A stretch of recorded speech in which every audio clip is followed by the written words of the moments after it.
सुमनसवन्दित सुन्दरि माधवि चन्द्र सहोदरि हेममयि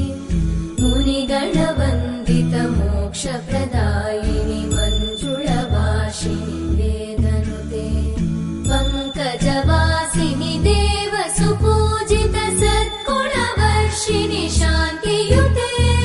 जय जय हे मधुसूदन कामिनि आदिलक्ष्मि जय पालय माम्